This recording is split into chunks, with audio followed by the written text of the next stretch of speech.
Donc on va continuer un petit peu la leçon sur le milieu intérieur. Nous avons donc ici parlé de ce qu'on a appelé la fois passée de la composition et des rôles du milieu intérieur. Et on va continuer sur le rôle du milieu intérieur, ce qu'on appelle la fonction du sang. La fonction du sang, c'est-à-dire qu'est-ce que le sang fait dans l'organisme, quel est son travail dans l'organisme, un petit peu beaucoup plus simple. Qu'est-ce que le sang peut travailler ou faire dans l'organisme. Donc c'est ça ce qu'on appelle sa fonction. La fonction du sang dans l'organisme, nous avons écrit ici 3. La fonction de transport, la fonction de régulation et la fonction de protection. Donc nous avons écrit ici pour le transport, on a dit que le sang transporte des molécules telles que le O2, le dioxyde de carbone, et le CO2, le dioxyde de carbone, et ici le O2 c'est le dioxygène. Donc le sang transporte des molécules telles que le dioxygène O2 et le dioxyde de carbone CO2. Il transporte aussi des nutriments que nous avons parlé précédemment. Nous avons dit transporte les glucoses, les acides aminés et les glucoses, les acides aminés et les acides gras. Ok, donc c'est ça ce qu'on appelle des nutriments. Les glucoses, c'est des molécules simples des glucides, les oses. Les acides aminés, c'est des molécules simples des protéines. Et les acides gras, c'est des molécules simples des lipides. Et le sang transporte aussi des hormones, mais aussi il transporte des déchets. Donc les déchets, ici on avait parlé du CO2, on avait parlé des déchets tels que l'urée. La régulation. Donc la régulation de la température du corps. Donc le sang permet aussi de réguler la température du corps. Maintient le pH normal. Parce que nous avons certaines protéines qui jouent le rôle tampon. Et le sang joue le rôle aussi protecteur de l'organisme. Parce que, vous vous rappelez, je dis tout à l'heure ici, que dans la composition du sang, nous avons ce qu'on appelle des leucocytes. Ces leucocytes, c'est des globules blancs, et ces globules blancs protègent le corps contre les infections ou des maladies. Donc, c'est comme que les globules blancs sont des constituants du sang et qu'on veut ici déterminer la fonction du sang, on va donc mettre dans la fonction du sang que les globules blancs ou les leucocytes jouent le rôle protecteur de l'organisme. Nous avons ici encore protection.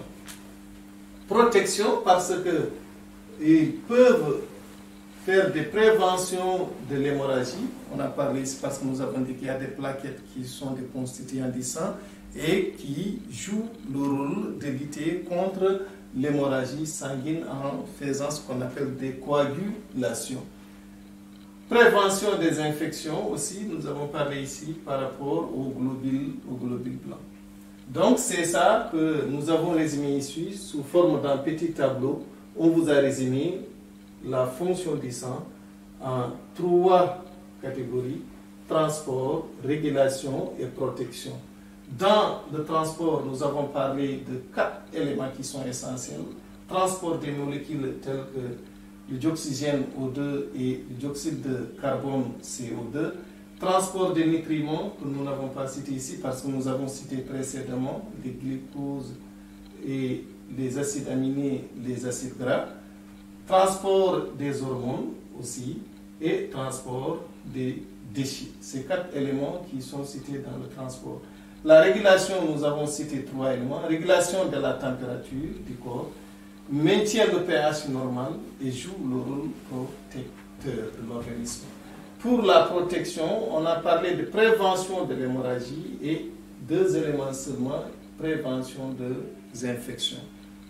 Et ici, petit 3, on a parlé rein et équilibre hydrominéral. Donc, le rein, et qu'est-ce que ça peut, si on dit équilibre, c'est égalité. Donc, entre quoi? Hydrominéral, c'est quoi? Hydro, c'est ce qui est relatif à l'eau. Donc, si on dit hydro, c'est l'eau. Hydro veut dire qu'on parle ici de l'eau. Et minéral, c'est les minéraux qui sont dans le milieu intérieur. Donc, ici, on va parler quel est le rôle que peut jouer le rein pour équilibrer entre les liquides qui est contenu dans le milieu intérieur et ces différents minéraux qui sont dedans. C'est pourquoi on a ici fait en disant hydrominéral. Donc on a dit ici que les reins assurent l'élimination de l'eau et des sels minéraux. Donc vous voyez avec la petite définition qu'on a dit ici pour parler un petit peu de ce que peut assurer le rein, on a dit c'est l'élimination. Donc le rein assure quoi? L'élimination de l'eau qui vient ici de l'hydro et des sels minéraux qui viennent ici des minéraux qu'on avait cités. Donc le rein joue en quelque sorte le rôle d'assurer un équilibre pour éliminer l'eau et pour éliminer quelques éléments des sels minéraux. Pourquoi? Pour qu'ils puissent maintenir entre les sorties et les entrées des substances.